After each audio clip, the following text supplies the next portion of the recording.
Mi suegra arrastró físicamente a mi hija de 7 años fuera del escenario durante el show de talentos escolar, porque ella robaba el protagonismo a su nieta favorita. Cuando mi esposo me prohibió confrontarla, descubrí su oscuro secreto familiar que cambiaría todo para siempre. Era un día especial. Mi pequeña Lucía había practicado su rutina de baile durante semanas para el Festival de Talentos de la escuela. Sus ojos brillaban mientras giraba en su vestido rosa, haciendo piruetas frente al espejo de nuestra sala. ¡Detente ahí! Antes de la revelación más impactante de esta historia, hypea este video. Es la función más nueva de YouTube que nos eleva en el ranking. Solo haz clic en me gusta y verás aparecer el botón hypear. ¿Hecho? ¡Fantástico! Continuemos con el relato. Como madre, mi corazón se hinchaba de orgullo al verla tan feliz, tan ilusionada. Nunca imaginé que ese día terminaría con mi hija llorando desconsoladamente y con una traición familiar que sacudiría los cimientos de nuestro matrimonio. Cuando llegamos al auditorio escolar, inmediatamente noté que mi suegra, doña Mercedes, ya estaba allí con mi cuñada Elisa y su hija Clara, la prima de Lucía y nieta favorita de Mercedes. La tensión en el ambiente era palpable. Desde que me casé con Eduardo hace 9 años, Mercedes nunca me aceptó completamente. Siempre fui la intrusa, la mujer que le robó a su precioso hijo. Durante años soporté sus comentarios despectivos, sus miradas de desaprobación y su favoritismo descarado hacia Clara. Pero por amor a Eduardo, siempre me mantuve en silencio. El show comenzó y varios niños presentaron sus talentos.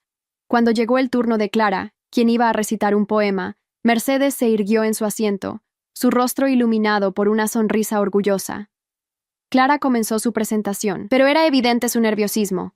Olvidó varias líneas y su voz apenas se escuchaba. Aún así, cuando terminó, Mercedes aplaudió como si hubiera presenciado la actuación de una estrella de Broadway. 3 actos después, fue el turno de Lucía. Mi pequeña subió al escenario con confianza, su sonrisa iluminando el auditorio. Cuando la música comenzó, Lucía se transformó. Sus movimientos eran fluidos, precisos, llenos de la gracia natural que había heredado. El público estaba cautivado. Incluso desde mi asiento, podía ver las expresiones de asombro en los rostros de los padres y maestros. Mi corazón se hinchó de orgullo, pero entonces, desde el rabillo del ojo, vi a Mercedes levantarse de su asiento con una expresión que solo puedo describir como furia. Antes de que pudiera reaccionar, mi suegra caminó determinadamente hacia el escenario. Lo que sucedió después ocurrió tan rápido que apenas pude procesarlo. Mercedes subió al escenario. Agarró a Lucía por el brazo con tanta fuerza que mi hija soltó un grito de dolor y literalmente la arrastró fuera del escenario mientras le susurraba algo al oído. El auditorio quedó en silencio. Cientos de ojos observaban la escena con horror. La música seguía sonando, pero Lucía ya no bailaba. En cambio, mi pequeña estaba siendo arrastrada como una muñeca de trapo por su propia abuela. Me levanté de un salto y corrí hacia ellas, la adrenalina corriendo por mis venas como fuego. Cuando alcancé a Mercedes en el pasillo lateral, Lucía estaba llorando desconsoladamente. Su pequeño cuerpo temblaba con cada sollozo. ¿Qué diablos crees que estás haciendo?, grité, arrebatándole a mi hija de sus garras. Mercedes me miró con desdén. Estaba haciendo el ridículo, espetó. Bailando como si fuera una profesional para humillar a Clara. Tú la pusiste en contra de su prima, ¿verdad? Siempre tratando de demostrar que tu hija es mejor. No podía creer lo que estaba escuchando. La confrontación que había evitado durante años finalmente estaba ocurriendo, y en el peor momento posible. ¿Has perdido la cabeza? Es una niña de 7 años bailando en un show escolar. Clara tuvo su momento y ahora era el turno de Lucía. Eduardo apareció entonces, su rostro pálido por la conmoción. ¿Qué está pasando aquí?, preguntó, aunque era dolorosamente obvio lo que había sucedido. Tu madre acaba de arrastrar a tu hija fuera del escenario, respondí, tratando de controlar mi voz. En medio de su presentación, delante de toda la escuela, esperaba indignación, furia, cualquier reacción de un padre cuya hija acababa de ser humillada públicamente. Pero lo que vi en los ojos de Eduardo fue duda, conflicto y, lo que más me dolió, una lealtad dividida. Estoy seguro de que mamá no quiso. No te atrevas, interrumpí. No te atrevas a justificarla. Tu hija está llorando, Eduardo. Mírala. Pero antes de que Eduardo pudiera responder, Mercedes intervino. Siempre dramatizando todo, dijo con un suspiro exasperado. Esa niña necesita disciplina. Tú la has malcriado. La has convertido en una presumida, en mis tiempos. No la dejé terminar. Tomé a Lucía en mis brazos y me alejé, dejando a Eduardo atrapado entre su madre y su esposa e hija. La traición que sentí en ese momento fue tan profunda que apenas podía respirar. Esa noche, cuando finalmente logré que Lucía se durmiera después de horas de lágrimas y preguntas para las que no tenía respuestas. ¿Por qué la abuela me odia, mamá? Enfrenté a Eduardo en nuestra habitación. Esperaba disculpas, indignación tardía, al menos algún reconocimiento de lo inaceptable que había sido el comportamiento de su madre. En cambio, obtuve excusas. Mamá está pasando por un momento difícil, dijo Eduardo, evitando mi mirada. Desde que papá murió, ella se aferra a Clara como si fuera su única conexión con él. Debemos entender y perdonar. ¿Perdonar? Mi voz temblaba de incredulidad. Eduardo humilló a nuestra hija delante de toda la escuela.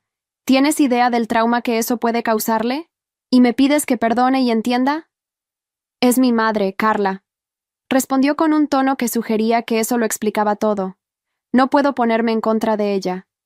Fue en ese momento cuando algo dentro de mí se rompió. Después de años de soportar las microagresiones de Mercedes, de ver cómo Eduardo siempre encontraba excusas para el comportamiento tóxico de su madre, de sacrificar mi dignidad y ahora la de mi hija en el altar de la paz familiar. Algo finalmente se quebró. Entonces estás eligiendo a tu madre sobre tu hija, dije, las palabras sabiendo a veneno en mi boca. Eduardo no respondió, y su silencio fue más elocuente que cualquier palabra.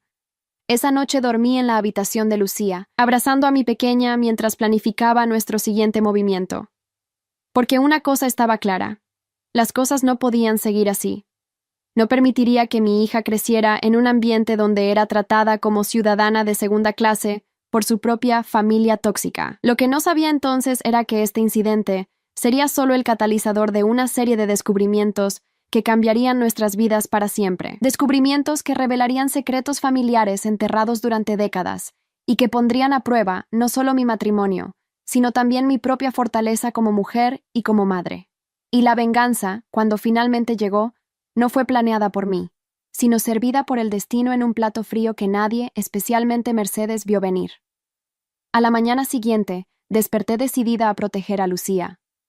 Durante el desayuno, le dije a Eduardo que llevaría a nuestra hija a casa de mis padres por unos días para darle espacio a la situación. Esperaba que protestara, que luchara por mantenernos allí, que finalmente se pusiera de nuestro lado. En cambio, asintió con una mezcla de alivio y culpa en su rostro.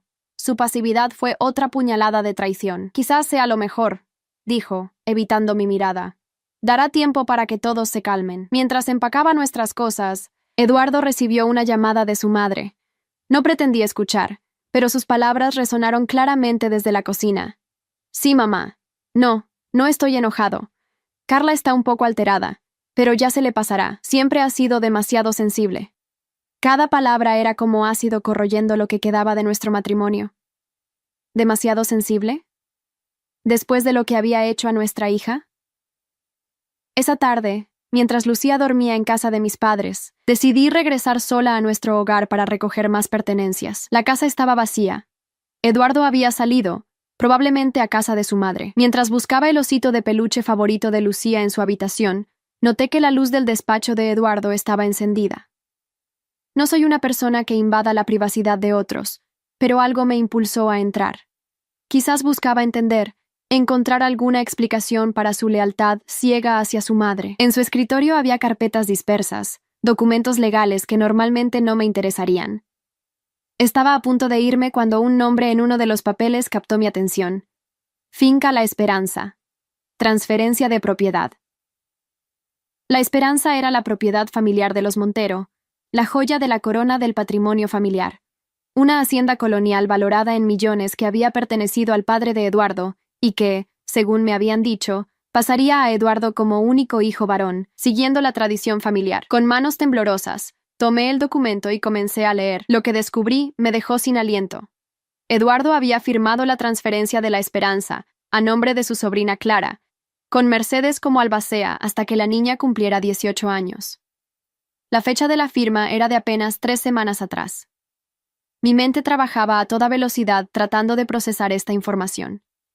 Eduardo siempre había hablado de La Esperanza como nuestro futuro, como la herencia que un día pasaría a Lucía. ¿Cómo podía haber cedido la propiedad familiar a su sobrina sin siquiera consultarme? ¿Qué clase de padre desheredaba a su propia hija? Seguí buscando y encontré más documentos. estados de cuenta bancarios que mostraban transferencias mensuales a Mercedes, cantidades significativas que explicaban por qué nuestros ahorros siempre parecían estancarse a pesar de los buenos ingresos de Eduardo. Y entonces lo vi, un sobre con mi nombre. Dentro había un informe de investigación privada. Alguien había estado siguiéndome, fotografiándome durante meses. Las imágenes me mostraban en situaciones completamente inocentes, recogiendo a Lucía de la escuela, almorzando con una amiga, comprando en el supermercado. Pero cada foto tenía anotaciones siniestras. Reunión sospechosa con hombre no identificado. Mi primo que estaba de visita. Comportamiento errático al comprar. Simplemente había olvidado mi lista de compras. La última página del informe contenía una recomendación. No hay evidencia concreta de infidelidad o comportamiento inadecuado. Recomendamos continuar la vigilancia. Firmado por una agencia de detectives privados.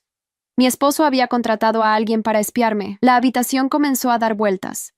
¿Qué clase de matrimonio teníamos realmente? ¿Quién era este hombre con el que compartía mi vida desde hace 9 años? Estaba tan absorta en mi descubrimiento que no escuché la puerta principal abrirse. Solo cuando sentí una presencia en la entrada del despacho, levanté la mirada. Eduardo estaba allí, su rostro una mezcla de sorpresa y furia. ¿Qué crees que estás haciendo?, preguntó, su voz peligrosamente baja. Levanté los documentos. ¿Qué crees tú que estás haciendo? ¿Transferiste la esperanza a Clara? ¿Me has estado espiando? La expresión de Eduardo cambió de ira a algo peor. Resignación. Como si finalmente se hubiera quitado una máscara que llevaba puesta demasiado tiempo. No lo entenderías, dijo, entrando en la habitación y cerrando la puerta. Mi madre, siempre tu maldita madre. Interrumpí, incapaz de contener mi frustración. ¿Qué tiene que ver ella con esto? Eduardo se sentó pesadamente, como si de repente cargara un gran peso. La esperanza siempre fue de ella, Carla. Mi padre se la dejó cuando murió, pero con una condición, que permaneciera en la familia tóxica, que nunca saliera del apellido Montero. Pero tú eres un Montero, argumenté confundida. Eduardo soltó una risa amarga. Ese es el punto. Yo no soy un verdadero Montero. Me quedé helada, sin comprender completamente lo que implicaban sus palabras. Mi padre no era mi padre biológico, continuó Eduardo, cada palabra pareciendo causarle dolor físico. Mi madre tuvo una aventura. El hombre que creí mi padre toda mi vida lo descubrió cuando yo tenía 12 años, mediante una prueba de paternidad secreta. Nunca me lo dijo directamente, pero lo usó para controlar a mi madre durante el resto de su vida. La amenazó con desheredarla, con exponerla públicamente si no se comportaba exactamente como él quería. La revelación me dejó sin palabras. Todo comenzaba a tener un terrible sentido. La obsesión de Mercedes con mantener las apariencias, su insistencia en la pureza de la línea familiar, su favoritismo hacia Clara, la hija de su hija biológica. Cuando mi padre murió, continuó Eduardo, dejó la esperanza a mi madre con la condición de que pasara exclusivamente a un heredero legítimo del apellido Montero. Fue su venganza final, su forma de recordarle su traición incluso después de muerto. Clara es la única nieta de sangre Montero. Yo soy una anomalía, un intruso en mi propia familia. ¿Y por eso has permitido que tu madre trate a nuestra hija como una ciudadana de segunda clase?, pregunté, la indignación superando mi shock inicial. ¿Por eso contrataste detectives para espiarme? ¿Esperabas encontrar algo para deshacerte de nosotras? Eduardo negó con la cabeza, sus ojos suplicantes. No es así. Los detectives fueron idea de mi madre. Ella insistió en que estabas conmigo por el dinero, por la esperanza. Quería pruebas para convencerme de divorciarme de ti. Yo solo quería demostrarle que estaba equivocada. Pero transferiste la esperanza a Clara, señalé, mi voz quebrándose. Desheredaste a tu propia hija. No tuve opción, respondió, su voz un susurro derrotado. Mi madre amenazó con revelar mi verdadero origen, con destruir todo lo que he construido. Mi posición en la empresa familiar, mi reputación. Todo se basa en ser un Montero. La magnitud de su cobardía me golpeó como una ola helada. Este hombre había permitido que su madre traumatizara a nuestra hija, había traicionado mi confianza y había elegido proteger una mentira sobre su identidad en lugar de proteger a su familia. ¿Y qué hay de Lucía?, pregunté, las lágrimas corriendo libremente por mis mejillas. ¿Ella tampoco es una verdadera Montero para ti? Algo se quebró en la expresión de Eduardo. Yo amo a Lucía, dijo, pero sus palabras sonaban huecas incluso para él mismo. No lo suficiente, respondí, recogiendo los documentos. No lo suficiente para defenderla, para protegerla de tu madre, para asegurar su futuro. Me dirigí hacia la puerta, pero Eduardo me bloqueó el paso. ¿Qué vas a hacer con esos papeles?, preguntó, su voz teñida de pánico. Lo miré, viendo realmente al hombre con quien me había casado por primera vez. Un hombre débil, controlado por los hilos del miedo y la inseguridad que su madre manejaba magistralmente. Voy a proteger a mi hija, respondí simplemente, algo que tú deberías haber hecho desde el principio. Salí del despacho, dejando a Eduardo con sus secretos y su cobardía. Mientras conducía de regreso a casa de mis padres, donde Lucía dormía ajena a la tormenta que se avecinaba, tomé una decisión. La venganza no sería mi objetivo. La justicia para mi hija, sí. Lo que no sabía entonces era que los documentos que llevaba conmigo contenían mucho más que la evidencia de la traición de Eduardo. Contenían la semilla de la destrucción del imperio que Mercedes Montero había construido sobre mentiras, manipulación y secretos familiares. Y yo estaba a punto de convertirme, sin quererlo, en el catalizador de esa destrucción. Esa noche, mientras revisaba meticulosamente los documentos que había tomado del despacho de Eduardo, descubrí algo que me heló la sangre.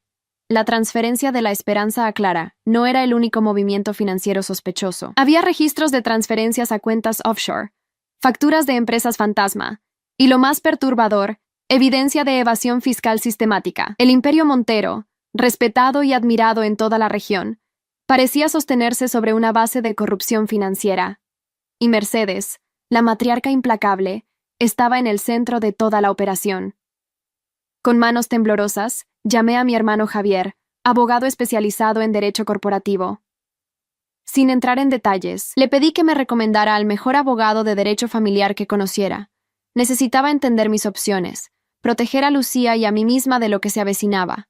Al día siguiente, mientras Lucía estaba en clases particulares que mis padres habían organizado para mantenerla ocupada y alejada del drama familiar, me reuní con la abogada Valentina Rojas.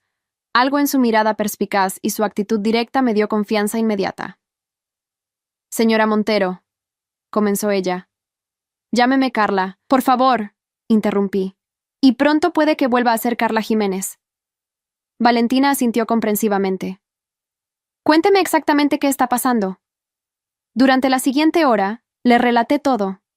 El incidente en el show de talentos, la complicidad de Eduardo, los documentos que había descubierto, la verdad sobre el origen de mi esposo y cómo esto había afectado su relación con su madre y, por extensión, con nuestra hija. Valentina tomó notas meticulosamente, interrumpiendo ocasionalmente para hacer preguntas precisas. Cuando terminé, se reclinó en su silla, su expresión grave. Tienes un caso sólido para el divorcio y la custodia completa, dijo finalmente.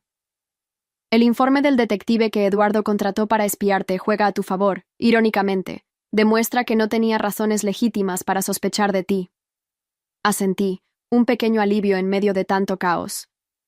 Pero hay algo más serio aquí, continuó Valentina, señalando los documentos financieros. Esto va más allá de un caso de derecho familiar. Hay evidencia de fraude fiscal, posiblemente lavado de dinero. Si estos documentos llegan a las autoridades fiscales, destruiría a la familia Montero, completé su pensamiento, y potencialmente implicaría a Eduardo, añadió Valentina con cautela. Aunque por lo que me cuentas, él parece más una marioneta que un perpetrador activo. Me quedé en silencio, procesando las implicaciones. Usar esta información significaría no solo el fin de mi matrimonio, sino posiblemente el fin de la reputación y la libertad de Eduardo. A pesar de todo, no podía evitar sentir una punzada de duda. Este era el padre de mi hija, el hombre que alguna vez amé. Como si leyera mis pensamientos, Valentina habló suavemente. No tienes que decidir todo hoy, pero te recomendaría que aseguremos estos documentos y comencemos el proceso de divorcio inmediatamente. Salí de la oficina de Valentina con un plan inicial y una cita para la próxima semana. Mientras conducía para recoger a Lucía, mi teléfono sonó. Era Eduardo. ¿Dónde están los documentos, Carla? Su voz sonaba tensa, desesperada. A salvo, respondí, manteniendo mi voz firme a pesar del tumulto interior. No entiendes lo que has hecho, dijo Eduardo, casi suplicante. Mi madre está furiosa. Está amenazando con hacer cosas terribles. ¿Qué clase de cosas, Eduardo?, pregunté, aunque ya podía imaginarlo. Hubo un largo silencio. Viene por Lucía, dijo finalmente. Dice que si no recupera esos documentos, solicitará la custodia de Lucía. Tiene conexiones, Carla. Jueces, políticos. Puede hacerlo. La rabia que sentí en ese momento fue tan intensa que tuve que detener el auto. ¿Me estás diciendo que tu madre está amenazando con quitarme a mi hija? ¿La misma mujer que la arrastró del escenario y la humilló públicamente? Dais que tiene evidencia de que eres una madre inestable, continuó Eduardo. Su voz apenas un susurro. Las fotos del detective, sacadas de contexto. Carla, por favor, devuelve los documentos. No sabes de lo que es capaz. En ese momento, cualquier duda que pudiera haber tenido se disipó. La imagen de Mercedes arrastrando a mi hija del escenario se fusionó con la amenaza actual, cristalizando mi resolución. Dile a tu madre que se prepare, respondí, mi voz tranquila pero cargada de determinación. Si quiere guerra, la tendrá. Colgué antes de que Eduardo pudiera responder y llamé inmediatamente a Valentina. Le conté sobre la amenaza de Mercedes. Esto cambia las cosas, dijo Valentina tras escucharme. Necesitamos actuar rápido. ¿Puedes venir a mi oficina mañana temprano? Traeremos a un especialista en derecho fiscal.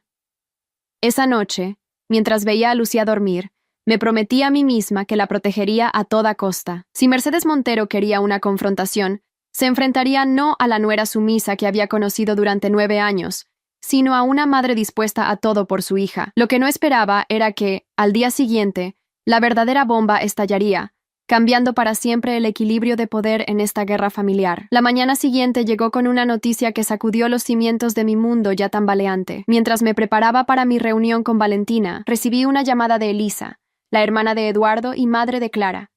Su voz sonaba alterada, casi irreconocible. Carla, tienes que ayudarnos, dijo sin preámbulos. La policía fiscal está en casa de mi madre. Se la han llevado para interrogarla.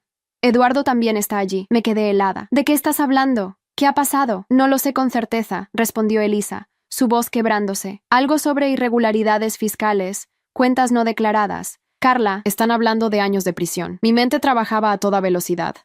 No había entregado los documentos a las autoridades. Apenas había tenido tiempo de analizarlos con Valentina. Elisa, te juro que yo no. Eduardo dice que tú tienes documentos que podrían aclarar todo, interrumpió. Dice que si los entregas ahora, quizás puedan demostrar que fue un error administrativo, no fraude intencional. La manipulación era tan transparente que casi me río. ¿Y también te dijo que vuestra madre amenazó con quitarme a Lucía? El silencio al otro lado de la línea fue revelador. Lo sabías, dije, la realización golpeándome como una bofetada. Sabías lo que planeaba hacer. Es complicado, Carla, respondió Elisa débilmente.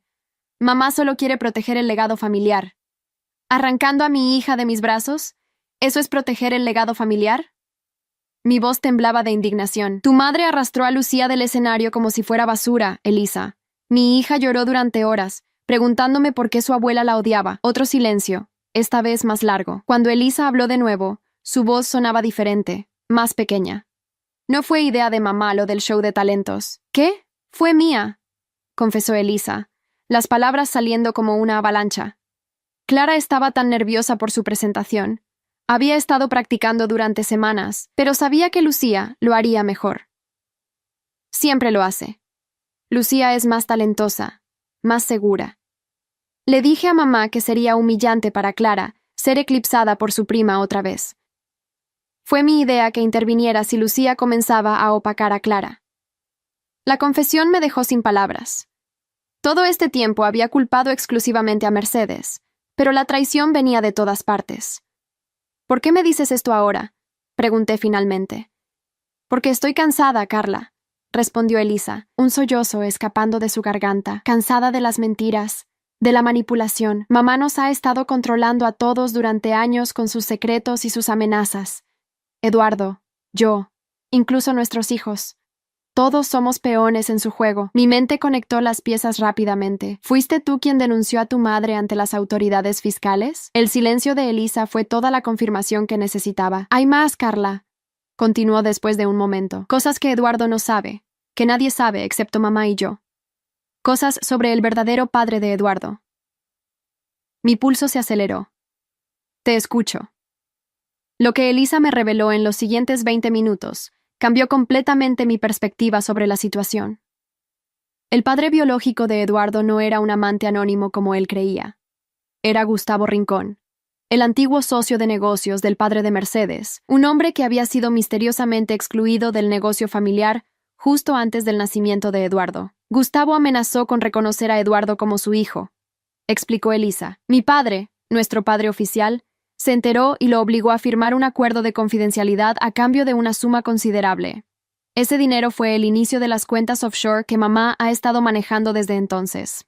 ¿Y Gustavo aceptó abandonar a su hijo así, sin más? Pregunté, incrédula. No exactamente, respondió Elisa. El acuerdo incluía una cláusula. Si alguna vez se revelaba públicamente que Eduardo no era un Montero biológico, Gustavo recibiría el 40% de todos los activos familiares, incluida la esperanza. Comencé a entender la obsesión de Mercedes con mantener el secreto, su determinación de que la esperanza pasara a Clara, su nieta legítima. ¿Gustavo sigue vivo? Pregunté. Muy vivo, confirmó Elisa. Y muy rico por derecho propio. No necesita el dinero de los Montero, pero mi madre está convencida de que vendría por todo si supiera que tiene la oportunidad. ¿Y por qué me cuentas todo esto ahora? Pregunté, la sospecha creciendo en mi interior. Elisa soltó un suspiro tembloroso. Porque creo que es hora de que toda la verdad salga a la luz. Eduardo merece saber quién es realmente su padre. Y tú mereces todas las armas posibles para proteger a Lucía. Terminé la llamada con Elisa sintiéndome como si hubiera entrado en una novela de intriga familiar. Rápidamente llamé a Valentina para ponerla al día y posponer nuestra reunión. Necesitaba verificar esta nueva información antes de decidir nuestro próximo movimiento. Mientras tanto, Eduardo me bombardeaba con mensajes cada vez más desesperados. La policía fiscal había confiscado computadoras y documentos de las oficinas de Montero Enterprises. Mercedes había sido liberada tras el interrogatorio inicial, pero estaba bajo investigación formal. No respondí a ninguno de sus mensajes. En cambio, me dediqué a investigar a Gustavo Rincón. Con la ayuda de mi hermano Javier, descubrí que era el CEO de una empresa rival, Rincón Global, con oficinas en la misma ciudad. La ironía era casi poética. El padre biológico de Eduardo había construido un imperio que competía directamente con el negocio de los Montero. 3 días después, con Mercedes y Eduardo aún lidiando con la investigación fiscal, tomé la decisión más audaz de mi vida. Concerté una cita con Gustavo Rincón. Entrar en las elegantes oficinas de Rincón Global me provocó una mezcla de nerviosismo y determinación. Había dejado a Lucía al cuidado de mis padres, diciéndoles solo que tenía una reunión importante relacionada con la situación con Eduardo. Gustavo Rincón resultó ser un hombre imponente de unos 60 años, con el mismo color de ojos que Eduardo, un detalle que nunca había cuestionado, asumiendo que venía de su supuesto padre. Su mirada perspicaz me evaluó mientras me invitaba a sentarme frente a su escritorio. «Señora Montero», dijo con una voz profunda que irradiaba autoridad, «debo admitir que estoy intrigado. No es común que la esposa de un ejecutivo de Montero Enterprises solicite una reunión conmigo. Pronto seré exesposa», corregí, manteniendo mi voz firme a pesar de mis nervios. «Y creo que tengo información que podría interesarle personalmente, señor Rincón». Alcé mi bolso y saqué una carpeta. Dentro había colocado una foto reciente de Eduardo junto a una foto de juventud de Gustavo que había encontrado en Internet. El parecido, cuando se veían una junto a la otra, era innegable. Gustavo tomó las fotos con manos ligeramente temblorosas. Por un momento, su máscara de ejecutivo implacable se deslizó, revelando a un hombre profundamente afectado. «¿Dónde conseguiste esto?», preguntó finalmente, su voz apenas un susurro. «La verdad tiene formas de salir a la luz», respondí. «Señor Rincón, sé que Eduardo es su hijo biológico. Sé del acuerdo que firmó hace más de 30 años, y creo que ya es hora de que Eduardo sepa la verdad». Gustavo me miró fijamente, evaluándome. «¿Por qué vienes a mí con esto ahora? ¿Qué buscas? Justicia», respondí simplemente. «Para mi hija, para Eduardo, incluso para usted. Mercedes Montero ha manipulado y controlado a todos a su alrededor durante décadas. Ha amenazado con quitarme a mi hija. Ha forzado a Eduardo a desheredar a su propia hija en favor de su sobrina». Le conté todo. El incidente del show de talentos, los documentos que había encontrado, la investigación fiscal, las revelaciones de Elisa. Gustavo escuchó en silencio, su expresión volviéndose más sombría con cada nueva revelación. «Siempre supe que Mercedes era despiadada», dijo finalmente. «Pero esto, usar a un niño como peón, amenazar a una madre con quitarle a su hija, eso cruza todas las líneas. Entonces, ¿me ayudará?», pregunté directamente. Gustavo se levantó y caminó hacia la ventana, contemplando la ciudad mientras consideraba mi petición. Cuando se volvió hacia mí, había una nueva determinación en sus ojos. ¿Qué propones exactamente? Mi plan era simple en teoría, aunque complejo en ejecución. Gustavo reclamaría sus derechos según el acuerdo original, exigiendo el 40% de los activos Montero ahora que el secreto estaba a punto de hacerse público. Mientras tanto, yo usaría los documentos fiscales como palanca para negociar la custodia completa de Lucía y una división justa de bienes en el divorcio. No busco destruir a Eduardo, aclaré. Solo quiero proteger a mi hija y asegurar nuestro futuro. Gustavo asintió lentamente. Y yo solo quiero la oportunidad de conocer a mi hijo, después de todos estos años. Cuando salí de las oficinas de Rincón Global 2 horas más tarde, sentía como si hubiera sellado un pacto con el diablo. Pero a veces, enfrentar a demonios requiere aliarse con otros demonios. Y si Mercedes quería jugar sucio por el futuro de mi hija, yo estaba dispuesta a jugar más sucio aún. Lo que no podía prever era cómo reaccionaría Eduardo cuando todos los secretos familiares finalmente salieran a la luz. Ni cómo esta cascada de revelaciones transformaría no solo nuestras vidas, sino todo el legado de los Montero. El día del enfrentamiento final llegó más rápido de lo que esperaba. Una semana después de mi reunión con Gustavo, recibí una citación para una reunión familiar en La Esperanza. El mensaje, enviado por el abogado familiar de los Montero, indicaba que Mercedes deseaba resolver amistosamente los malentendidos recientes y discutir el futuro de Lucía. Consulté inmediatamente con Valentina, quien me aconsejó no ir sola bajo ninguna circunstancia. Es una trampa, advirtió. Quieren intimidarte, posiblemente conseguir que firmes algo bajo presión. No tengo intención de ir sola, respondí, un plan tomando forma en mi mente. Llamé a Gustavo Rincón y le informé sobre la reunión. Es la oportunidad perfecta, dijo, su voz mezclando ansiedad y determinación. Después de 30 años, finalmente conoceré a mi hijo cara a cara. El día señalado, dejé a Lucía con mis padres, prometiéndole que pronto todo mejoraría. Su pequeño rostro, aún marcado por la confusión y la tristeza de las últimas semanas, me dio la fuerza que necesitaba para lo que estaba a punto de hacer. Conduje hasta La Esperanza acompañada por Valentina. Habíamos acordado que Gustavo llegaría unos minutos después que nosotras, para maximizar el impacto de su aparición. La hacienda colonial que había visitado tantas veces como esposa de Eduardo, ahora se alzaba como un símbolo de todas las mentiras y manipulaciones que habían definido mi matrimonio. Sus elegantes columnas y amplios jardines, que alguna vez admiré, ahora me parecían fríos y opresivos. En el salón principal, encontramos a Mercedes sentada como una reina en su trono, flanqueada por Eduardo y Elisa. También estaban presentes el abogado familiar, Ramírez, y para mi sorpresa, Clara, que a sus 12 años parecía incómoda y fuera de lugar. Carla, Mercedes me saludó con frialdad. Veo que has traído compañía, mi abogada, respondí, presentando a Valentina. Dado que esta reunión implica el futuro de mi hija, consideré prudente tener representación legal. Mercedes frunció los labios con disgusto. Esto es un asunto familiar, no legal. Considerando que has amenazado con quitarme a mi hija, creo que es ambos. Respondí, manteniendo mi voz firme. Eduardo parecía demacrado, con círculos oscuros bajo los ojos. Ni siquiera me miró directamente, su atención fija en sus propias manos.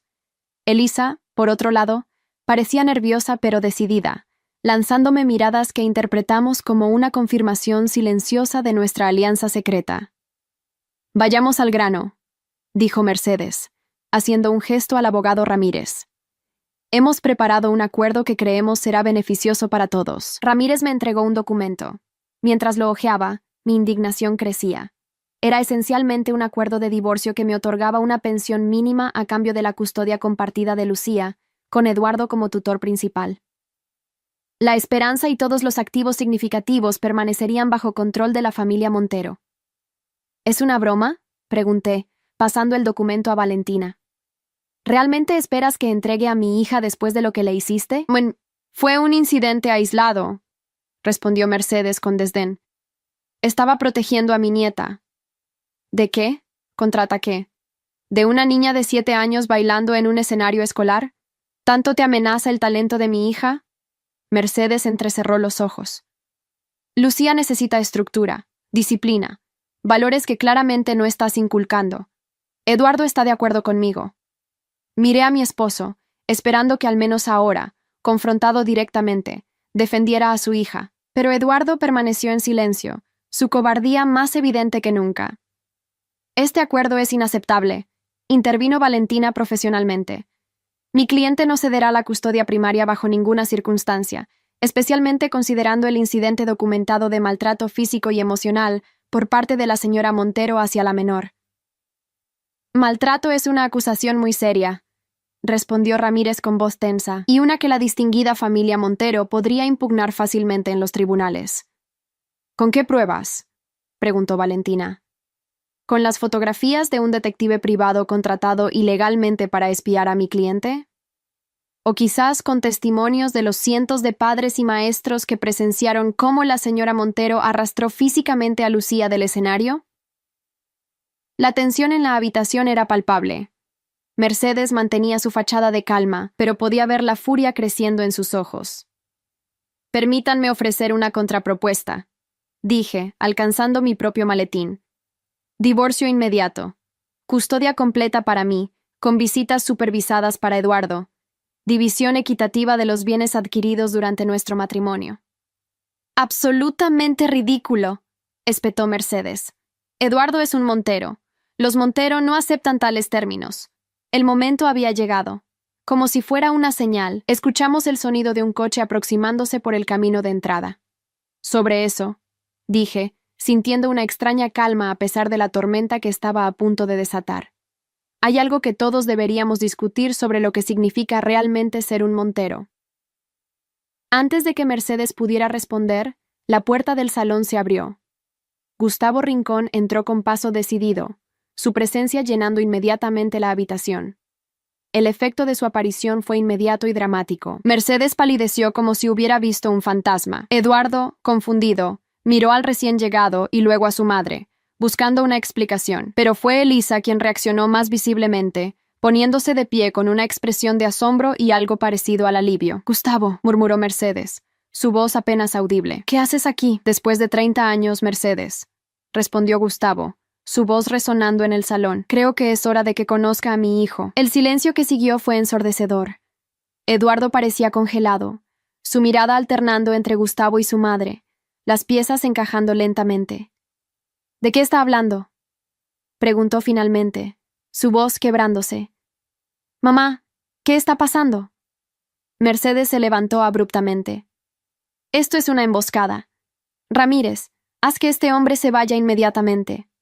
«Me temo que no será tan simple», intervino Valentina, sacando un documento de su maletín. «Tenemos aquí una copia del acuerdo firmado hace 30 años entre la señora Montero, su difunto esposo y el señor Rincón.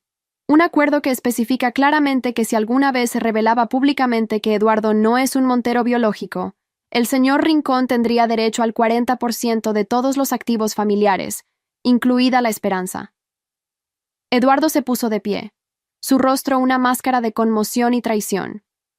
«¿Es verdad?», preguntó directamente a su madre. «¿Este hombre es mi padre biológico?».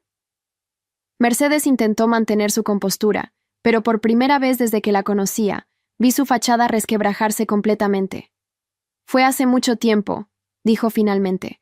«Tu padre, el hombre que te crió, nunca quiso que lo supieras. ¿Y por eso me has manipulado toda mi vida?».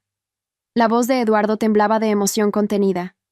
«¿Por eso me obligaste a transferir la esperanza a Clara? ¿Por eso me hiciste contratar detectives para espiar a mi propia esposa?». «Todo lo que he hecho ha sido para proteger el legado familiar», respondió Mercedes, recuperando algo de su habitual autoridad. «¿Qué legado, mamá?», intervino Elisa inesperadamente. «¿Un legado de mentiras, manipulación y miedo? ¿De obligar a tus hijos a vivir según tus reglas, sin importar lo infelices que sean? No te atrevas a hablarme así», siseó Mercedes, «después de todo lo que he sacrificado por ustedes». «Lo único que has sacrificado es nuestra felicidad», respondió Elisa. Luego miró a su hija, sentada incómodamente en un rincón. «Y casi sacrifico la de Clara también, siguiendo tu ejemplo». «Lo siento, Carla», añadió, mirándome directamente. «Siento haber sido parte de esto. Siento lo que le hicimos a Lucía». La dinámica en la habitación había cambiado completamente. Mercedes, acostumbrada a tener el control absoluto, veía cómo su cuidadosamente construido imperio de mentiras se desmoronaba ante sus ojos. Gustavo dio un paso adelante, acercándose a Eduardo. «No espero que me aceptes como tu padre», dijo con voz sorprendentemente suave. «Ni siquiera te pido que me perdones por no haber luchado más por ti. Pero quiero que sepas que nunca dejé de pensar en ti, de preguntarme cómo sería tu vida. Eduardo se quedó inmóvil, su rostro un torbellino de emociones.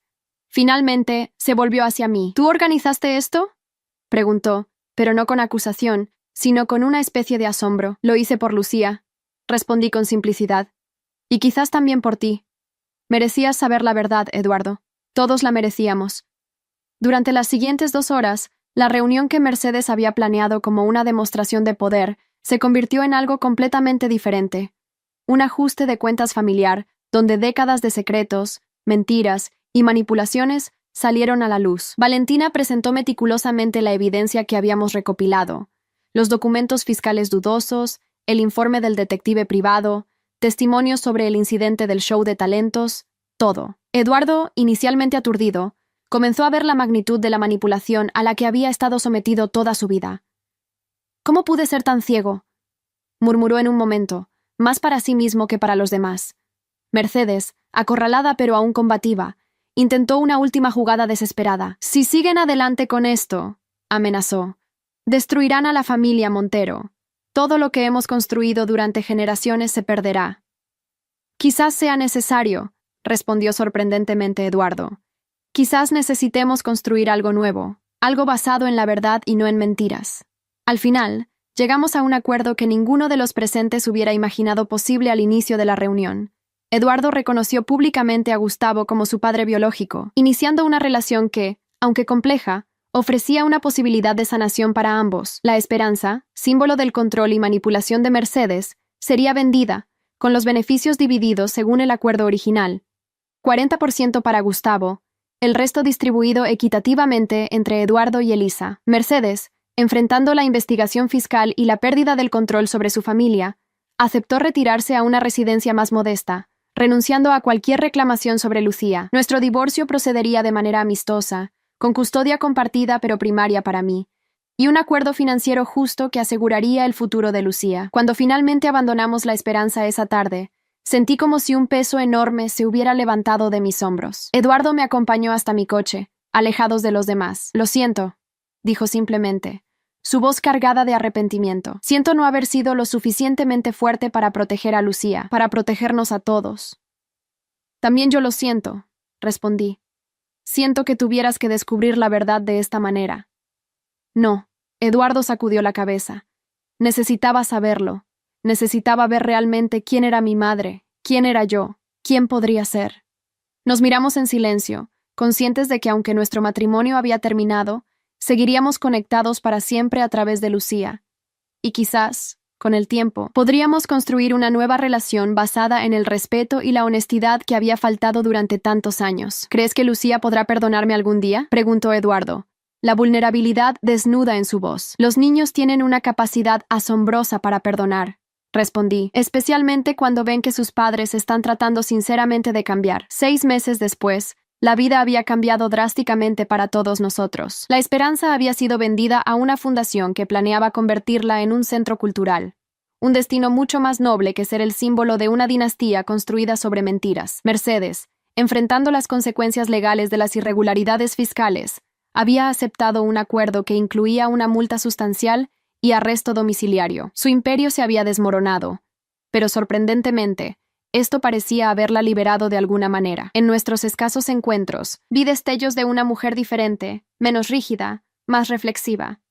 Elisa y Clara iniciaron su propio proceso de sanación.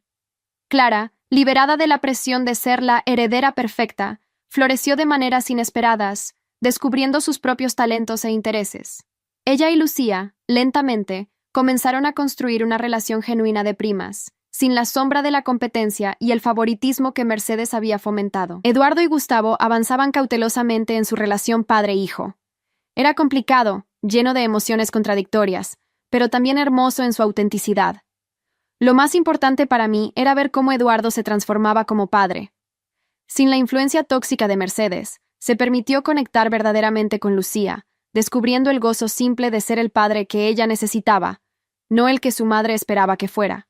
En cuanto a Lucía y yo, encontramos nuestro propio camino. Compré una casa modesta pero acogedora, no lejos de donde Eduardo se había establecido, facilitando nuestro arreglo de custodia compartida. Lucía volvió a bailar, su confianza restaurada gradualmente. El recuerdo del incidente del show de talentos perdía fuerza con cada nueva actuación exitosa, con cada aplauso genuino. Un año después del fatídico show de talentos, Lucía participó en otro festival escolar. Esta vez, todos estábamos allí para apoyarla.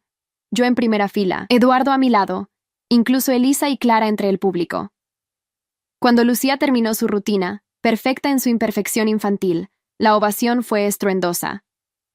Mientras la veía hacer reverencias, su rostro radiante de alegría pura, supe que habíamos hecho lo correcto. La venganza nunca había sido mi objetivo, sino la justicia. Crear un mundo donde mi hija pudiera brillar sin miedo, donde las mentiras y manipulaciones no dictaran su futuro. A veces, enfrentar a una familia tóxica requiere más que paciencia o comprensión. A veces requiere el coraje de exponer las verdades incómodas, de sacudir los cimientos mismos sobre los que se han construido las relaciones. No fue fácil, y el camino estuvo lleno de dolor y confrontación. Pero mientras veía a mi hija florecer, libre del legado venenoso que casi la sofoca, supe que cada momento difícil había valido la pena. Porque al final, la verdadera traición no es romper los lazos familiares tóxicos, sino permitir que continúen dañando a quienes más amamos. Al terminar la presentación de Lucía, Eduardo se acercó a mí mientras los niños se preparaban para el número final grupal. «Gracias», dijo simplemente. «¿Por qué?», pregunté, genuinamente curiosa. «Por tener la fuerza que yo no tuve», respondió. «Por romper el ciclo que nos estaba destruyendo a todos». Sonreí, viendo a nuestra hija reunirse con sus compañeros, libre y feliz. «A veces», dije, «es necesario que algo se rompa completamente para poder reconstruirlo mejor».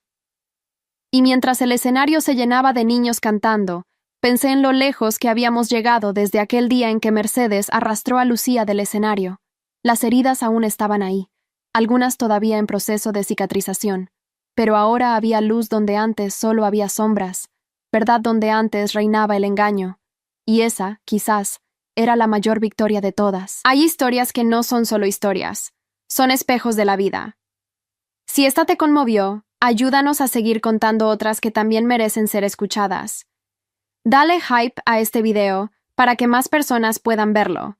Muchas gracias y que tengas un excelente día.